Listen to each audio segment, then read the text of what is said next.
A film student asks his classmates to rate the film on a scale from 1, which is poor, through 5, which is excellent. The table below gives the percentage of the class that gave each of the ratings. To the nearest 0.1, what is the mean rating given by his audience? We've got the table, we've got the options, let's go. All right, this problem has to do with the mean, and a lot of people forget exactly what that means.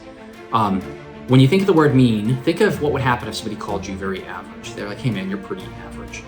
Wouldn't you feel like, hey, that's kind of mean, right? Well, that's a way to remember them. Average means mean. So when you want to get the mean, you really want to get the average. Those mean the same thing. Okay, so average means mean. Now, still, if you have this problem and you want to find the mean score for this film, and people rated it 1, 2, 3, 4, 5 at certain percentages, you probably still don't exactly know how to do this. Well, let me show you how to do that. And I first want to show you the way not to do it, because this is the common misunderstanding I see among students. You probably thought, if you got this wrong, well, I'm going to add the 1, the 2, the 3, the 4, the 5, and I'm going to take the average of those, and that will be the average score, right? So you did 1 plus 2 plus 3 plus 4 plus 5, you divided by 5 scores, and you said, well, that's 15 over 5, the average is 3, which would be C, and you probably thought you got that right. The problem there is that I don't want to just find the average of the categories, because look at some of these, nobody gave it a 0 at all, and nobody gave it a 2 at all. So why would I include those in the average score if nobody even scored those on their film rating, right? That's kind of an intuitive way to understand this. I don't care about just how many categories there are.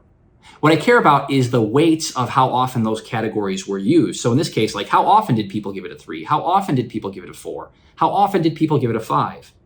So what this problem calls for is a slightly different approach. It's called a weighted average. And the weighted average looks like this. So I'm going to say the weighted average, which is another way of saying mean in this case. The weighted average would be weight 1 times value 1 plus weight 2 times value 2 plus etc. all of the weights times their values, all the way up to the last one. And in this case, there's 5 different values with 5 different weights. So I'm going to do weight 1 times value 1 plus weight 2 times value 2, etc., all the way up to, in this case, weight 5 times value 5. So what I mean by that is the weight refers to the percentage of how often that was used. So how often was the 1 scored? 0% of the time. How often was the 2 scored? 0% of the time, and so forth. This column, the percentages, those are the weights. Okay, so what I need to do then is get weight 1, which is 0%. Now, 0% written as a decimal is still 0, so that one's kind of trivial. But I'm going to do 0 times value 1. Value 1 was a score of 1. Okay, that's the first part. Now, weight 2, the second weight is also, again, 0, because nobody rated it a 2. So weight 2 is a 0, and value 2 is 2. Okay, so far this is pretty boring. This is still 0. But let's keep going down the chart. Now, weight 3, the third weight, is 10%. And remember, to use a percent in a math problem, you're generally going to have to turn it into a decimal, which means I'm going to have to take the existing decimal location, which is right here after the 10, and I'm going to move it 2 points to the left. So 10% becomes 0.10 when I'm using it in a math problem.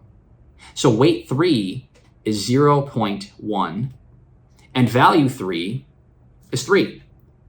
Okay, now we're getting some actual numbers here. Now, weight 4 is 60%, so that's going to be, move the decimal twice, 0.60. So 0.6 times value 4, which has a score of 4. Okay, and one more to go. The last weight is 30%, move the decimal twice, you're going to get 0.3, and the value is 5. And so the weighted average should be the sum of 0 times 1 plus 0 times 2 plus 0.1 times 3 plus 0.6 times 4 plus 0.3 times 5. All right, and if you do that in your calculator, or if you can do it in your head, what you're going to get is 0 plus 0. This is 0.3. 0.6 times 4 is 2.4. And 0.3 times 5 is 1.5. And if I do this, I'm going to get 0.3 plus 2.4 plus 1.5 adds up to a grand total of 4.2, meaning the weighted average, or the true average score that people gave it based on this chart, is a 4.2. Now, I want to show you why that makes sense. If you look at all these scores, most people gave it a 4, a few people gave it lower than a 4, and more people gave it above a 4. So if I think of this, the average should be 4, And then it should be a little higher because the 30% number pulls that average up more than this 10% number pulls that average down, right? So again, most people gave it a 4. Some gave it a little above. Fewer people gave it below. So the average should probably be right above 4, which if you do the calculation, we got 4.2. It should make sense. If you got it right, great thinking.